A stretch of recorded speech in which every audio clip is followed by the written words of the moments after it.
Hi and welcome to Cardboard Swords, and we've got another Fab for Less budget Blitz deck tech for you today. We're focusing on Dorinthea, and this one was featured in our How to Build a Flesh and Blood deck video. The link to that video is in the description, but for now, we've got our Song of Steel deck. Let's get in.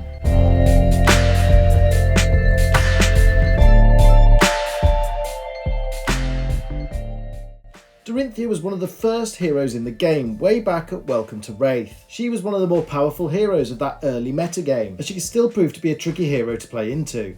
She has a 4 intellect and 20 life. She has a once per turn effect. When your weapon attack hits, you may attack an additional time with that weapon this turn. Being able to attack twice with our weapon is good, particularly when our weapon is a pretty powerful one. We'll need to pack plenty of sources of go again to make sure we can swing twice. And our primary weapon is the Dawnblade. It costs 1 to swing for 3. And it pairs well with Dorinthea's ability, as if it hits for a second time, it'll gain a +1 counter. If it doesn't hit at all the counters are removed, so we're going to pack plenty of attack reactions to make sure we can go over the top of our opponent's defence. We're also going to run a secondary weapon, Jabil Spellbane, which is useful into wizards and runeblades. Whenever it hits, you create a Spellbane Aegis token, which essentially is like Spell Void 1. It prevents 1 arcane damage the next time arcane damage would be dealt. So in those matchups, Jabil Spellbane becomes a 1 resource for 4 damage life swing, or a 2 for 8 if we manage to swing it twice. And that's just an offer we can't refuse. Let's have a look at the equipment loadout, but stick around till the end of the video for some reasonable upgrades. The Helm of Sharp Eye blocks 1, and although we don't use the ability on it that often, it's there in a pinch if we need it. On a turn where we're starved of resources, Blossom of Spring can help us out. Gallantry Gold blocks 1 and it can buff our weapon attacks if we need it to. Refraction Bolters is a real all-star. It blocks for 1, and when our weapon hits we can give it go again, although the threat of activation of this is almost as impactful as the activation itself, so don't use it too early. And back in the locker we've got Jabil Spellbane for those wizards and runeblades, and we've got a full suite of Null Rune if we need it for Kano. So we want to get Dawnblade to hit, but on its own swinging in for 3 is pretty blockable and not that threatening. So we've got some non-attack actions that can increase the threat and make it more difficult for our opponents to block. Warrior's Valour makes it a must block for our opponent because if it hits we're going to swing again. Hit and Run gives unconditional go again, and if we play it before our second swing it gives it a buff. And Precision Press is mainly a blue that blocks 3 in this deck, although it does give our sword go again and it gives it some evasion in the way of piercing. Sharpened Steel is a 0 cost buff for 3.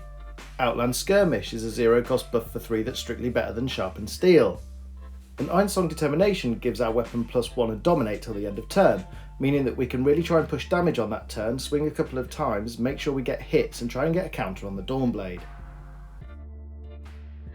Steelblade Supremacy is one of Dorinthea's specialisations, and this is a card that really allows us to push damage. It says until the end of turn, target weapon gains +2 and whenever it hits draw a card. This, in combination with Ironsong Determination, can push some really big turns. To really try and push damage and make sure we get our Dawnblade to hit, we want to be playing in the reaction step fairly often. Ironsong Response is a 0 cost attack react that gives a buff of 3, but only if our opponent has blocked with a card from hand.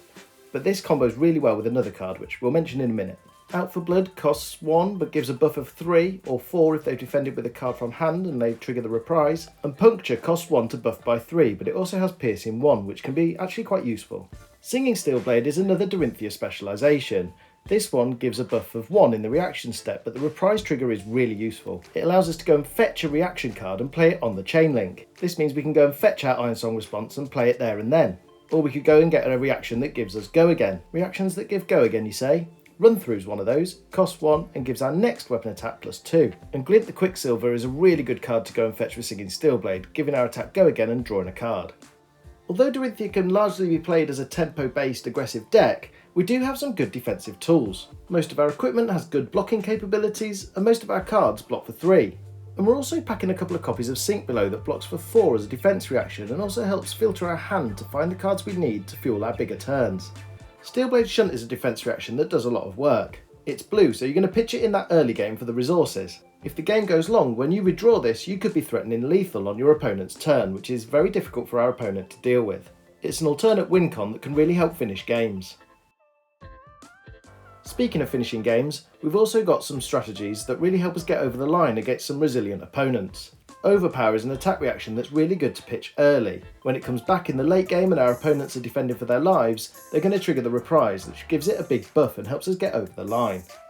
We're also running a copy of Push Forward. If we're able to swing the Dawnblade with Go Again and get it to hit late in the game, we can then play Push Forward and Dawnblade's going to come for a minimum of 6 Dominate, which is usually enough to finish the job.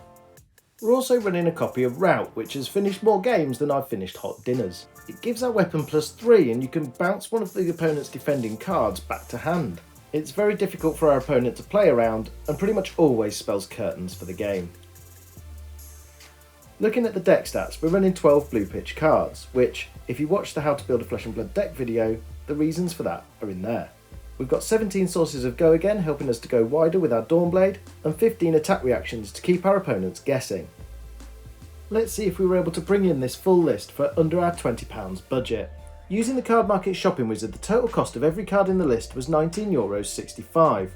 That translates with the current exchange rate to £16.81. That means if you live here in the UK, you can have this delivered to your door for under 25 quid. If you're thinking about dipping your toe into competitive play, then this might be a good place to start.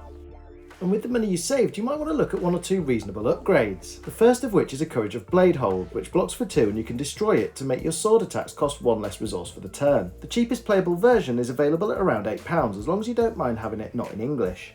Spoils of War is a very good card and it comes in at around £3.50 if you can stretch to it. You'll need a couple of copies if possible. So there you have it, our Dorinthea Song of Steel £20 budget Blitz deck. I'll be taking this deck to an armoury in the coming weeks, so we'll find out then if it can compete. If you enjoyed this content, then please like and subscribe, and maybe check out our How to Build a Flesh and Blood deck video where this deck was used as an example. The link to that and the list is in the description. So until next time, see you then.